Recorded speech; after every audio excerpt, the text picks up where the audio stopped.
என் பெயர் விஜய். நான் சென்னையில் ஒரு ஐடி நிறுவனத்தில் வேலை பார்த்து வருகிறேன். நான் பார்க்க நல்ல உயரமாகவும் ஜிம்முக்கு போய் ஏந்திய உடம்பும் செம ஹேண்ட்ஸமாக இருப்பேன். இதனாலேயே என் ஆபீஸில் உள்ள சில பெண்கள் என் பின்னாடி சுற்றுவது உண்டு. சென்னையில்தான் எனது சொந்த அத்தையும் தன் குடும்பத்துடன் தங்கியிருந்தாள். அவளது பெயர் சுமதி. வயது 38 இருக்கும். ஆனால் பார்க்கவே அப்படியே 28 வயது பெண் போல் செம ஃபிட்டாகவும் மாநிறத்திலும் காந்த கண்களுடன் பார்ப்பதற்கே ஒரு தேவதை போல் இருப்பாள். கல்யாணமான பெண்களுக்கே இருக்கும் அந்த தனி அழகு அவளிடம் அள்ளும். என் மாமா ஒரு பெரிய பிஸ்னஸ்மேன் என்பதால் எப்போதும் மீட்டிங், டூர் என்று வெளியூரிலேயே சுற்றி கொண்டு இருப்பார்.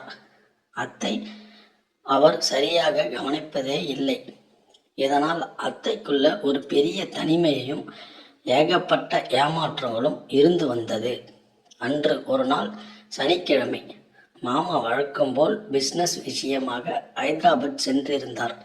அத்தை வீட்டில் தனியாக இருக்கிறாளே என்று அவளுக்கு சில உதவிகள் செய்ய நான் அங்கே வீட்டுக்கு சென்று இருந்தேன். நான் போகும்போது மாலை 7 மணி இருக்கும். அப்போது திடீரென பயங்கரமான மழை பெய்யத் தொடங்கியது. சூறாவளி காற்றுடன் பெய்த மழையினால் அந்த பகுதியில் டோட்டலாக கரண்ட் கட் ஆகிவிட்டது. நான் கிளம்ப முற்பட்ட போது, விஜய், இந்த மழையில் எங்கடா போவ? இன்னைக்கு நைட்டு இங்கே தங்கிவிடு என்று அத்தை கூறினாள். நானும் சரி என்று சம்மதித்தேன். இருட்டிற்குள் அத்தை மெழுகுவர்த்தி ஏற்றி ஆளில் வைத்தாள். அன்று அவள் ஒரு மெல்லிய நைட்டியை அணிந்திருந்தாள். மெழுகுவர்த்தி வெளிச்சத்தில் அவளது நைட்டி உடையில் அவளுடைய உடலமைப்பு அப்பட்டமாக தெரிந்தது. இதுவரை அத்தையாக பார்த்தவள் அன்று எனக்கு ஒரு பேரழியாக தெரிந்தாள். என் நெஞ்சு படபடவென அடித்து கொண்டது. நாங்கள் இருவரும் ஹாலில் அமர்ந்து பேசத் தொடங்கினோம். பேச்சு மாமாவை பற்றி திரும்பியது. அத்தை கண்களில் கண்ணீருடன் பேசினாள். உங்க மாமாவுக்கு பணம், காசுதான் முக்கியம் விஜய். எனக்கு ஒரு மனுஷியா கூட அவர் மதிப்பதே இல்லை. எனக்குன்னு ஒரு ஆசை பாசம் இருக்கும்னு அவர் நினைச்சு கூட பார்த்தது இல்லை என்று அழுது கொண்டே என் தோளில் சாய்ந்தாள். அந்த ஒரு நொடி எனக்குள் இருந்த கட்டுப்பாடு உடைந்தது. இதுதான் சரியான சான்ஸ் என்று நினைத்து மெதுவாக அவர்களின் தோளில் கை போட்டு அவளை அணைத்து கொண்டேன்.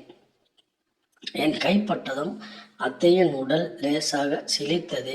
அவளது அழுகை நின்றது. மெழுகுவர்த்தி வெளிச்சத்தில் அவளது முகத்தை பார்த்தேன். அவளும் என் கண்களை ஆழமாக பார்த்தாள்.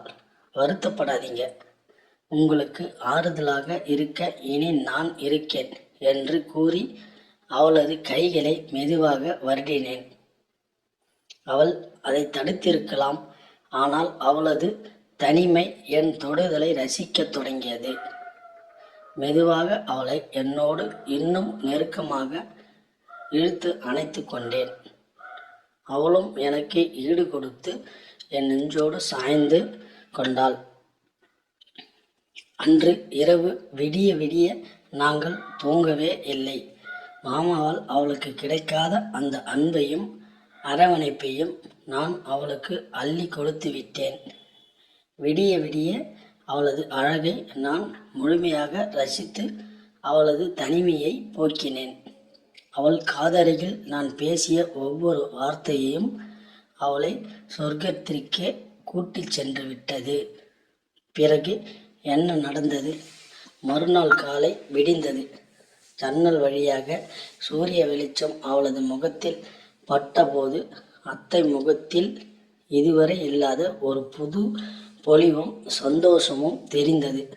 நேற்றிரவு நடந்த விஷயத்திற்கு பிறகு அத்தை என்னிடம் எப்படி நடந்து கொள்வாள் என்ற பயம் எனக்குள் இருந்து வந்தது. ஆனால் அவள் கிச்சனில் இருந்து எனக்காக காஃபி எடுத்து கொண்டு வந்து நீட்டினாள். அவள் முகத்தில் எந்தவித குற்ற உணர்ச்சியும் இல்லை. மாறாக ஒரு திருப்தி இருந்தது. என் கைகளை பிடித்து கொண்டு, தேங்க்ஸ் விஜய், இத்தனை வருஷமா செத்து கிடந்த எனக்குள் ஒரு புது உயிர் கொடுத்திருக்க என்றாள். அதற்கு பிறகு எங்களுடைய வாழ்க்கை முற்றிலும் மாறியது. மாமா இல்லாத நேரங்களில் அத்தையின் உலகமாக நான் மாறினேன். வாரத்திற்கு 2 முறையாவது நான் அவள் வீட்டிற்கு சென்று அவளது தனிமையை போக்கத் தொடங்கிவிட்டேன். வெளி உலகிற்கு நாங்கள் அத்தை மருமகன், ஆனால் எங்களுக்குள் ஒரு பிரிக்க முடியாத இரகசிய பந்தம் உருவாகிவிட்டது. இப்படித்தான் அன்று விடிய விடிய அத்தையுடன் ஆரம்பித்து இன்று வரை எங்கள் ஆட்டம் இரகசியமாகவும் சுவாரஸ்யமாகவும் தொடர்ந்து கொண்டிருக்கிறது. இந்த கதை பற்றின உங்களோட கருத்துக்களை கீழே கமெண்ட்ல சொல்லுங்க நண்பர்களே. இது போன்ற சுவாரஸ்யமான கதைகளை கேட்கறதுக்கு நம்ம சேனலை சப்ஸ்கிரைப் பண்ணி லைக் பண்ணு, கமெண்ட் பண்ணுங்க மற்றும் ஷேர் பண்ணுங்க.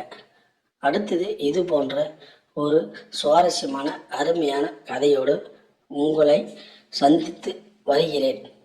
நன்றி, வணக்கம்.